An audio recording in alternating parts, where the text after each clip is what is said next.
So today we are going to cover chapter 18, and its topic would be free energy and thermodynamics. Um, so this chapter starts out covering the concept of spontaneity, which non-spontaneous means basically meaning dependent, depending on something, and spontaneous means non-dependent. And that really reminded me back of when we were doing experiment for science class. There was always a dependent and a non-dependent variable. So that had to be written down in a chart to get some point. So I was already very familiar with that concept, and that was the easiest part to understand. And it's good that that is the core of the whole subject. Like the rest of the chapter sort of goes from spontaneity. Now, it goes into entropy, even though I believe we've already gone over that before, it was kind of like the trickiest part. Now, with these next few chapters, not being that much difficult in comparison to the previous ones, a bit of research and reading the PowerPoint slides helps a lot, like always. And now, I would like to know what you guys think about it, how it was for you. For me, it's pretty much the same. The spontaneity, the the Spontaneity, yeah, it was the hard for me the, too. I get it. the spontaneity, and then it says the process is called spontaneity. It's when it doesn't require any outside intervention, which is pretty much self-explanatory. And the non-spontaneity, it's when temperature has to be involved.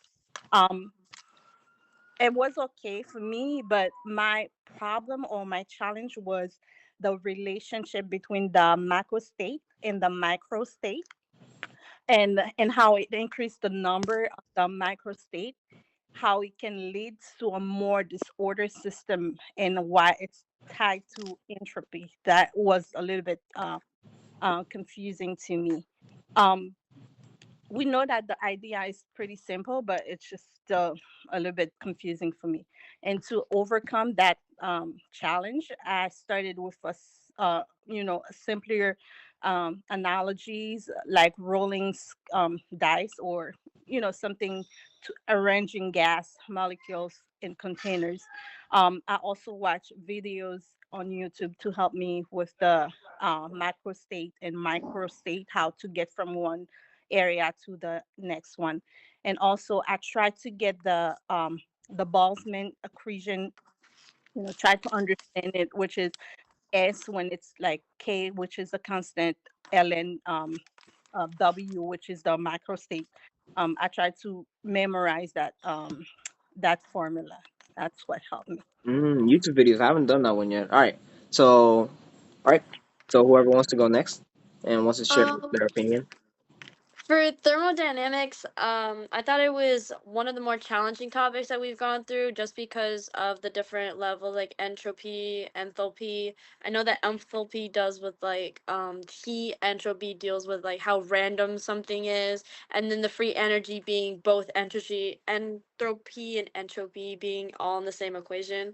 But I thought the math part was like kind of easy, like how free energy was delta G equals delta H minus what is it like Let me check. R.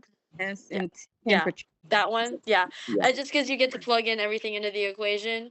One thing I did find a little bit troubling was the laws of thermodynamics. The third law, being that absolute entropy of a substance is zero or negative 273 degrees. I just didn't understand how to apply that into like a math problem, or just in general. I just didn't know like how to understand that. Hmm. Um, but one way that helped me overcome my little confusions that I've had was YouTube. I actually watched a lot of YouTube videos. My guy, organic chemistry teacher, really taught me the stuff, and that was it. I used the practice problems, and That's it. that was it. Yeah. Organic chemistry teacher. Okay, cool. All right. Yeah, I definitely agree with Nika about the macrostates and microstates being one of the more difficult parts of the chapter to understand. Like, just the like Taylor used, I didn't understand how to apply it to what we were actually learning, and like I had to teach myself to use different examples like ice melting or gas expanding to understand how microstates increase and like how that affects the entropy and the spontaneity of the system.